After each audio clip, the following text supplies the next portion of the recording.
সোলারের বাতির ভালো আলো আছে না?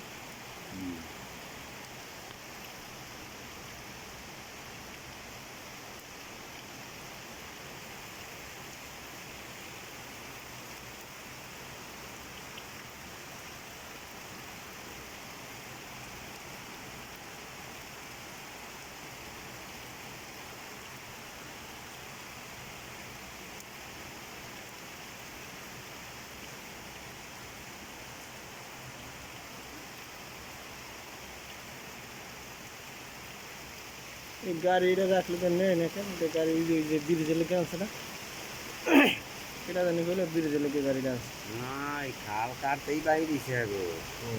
না। আমার কন্ট্রাক্ট ময়ূর ভাই কইলো ওই ব্রিজের কাজে লেগে আনছে এই গাড়ি।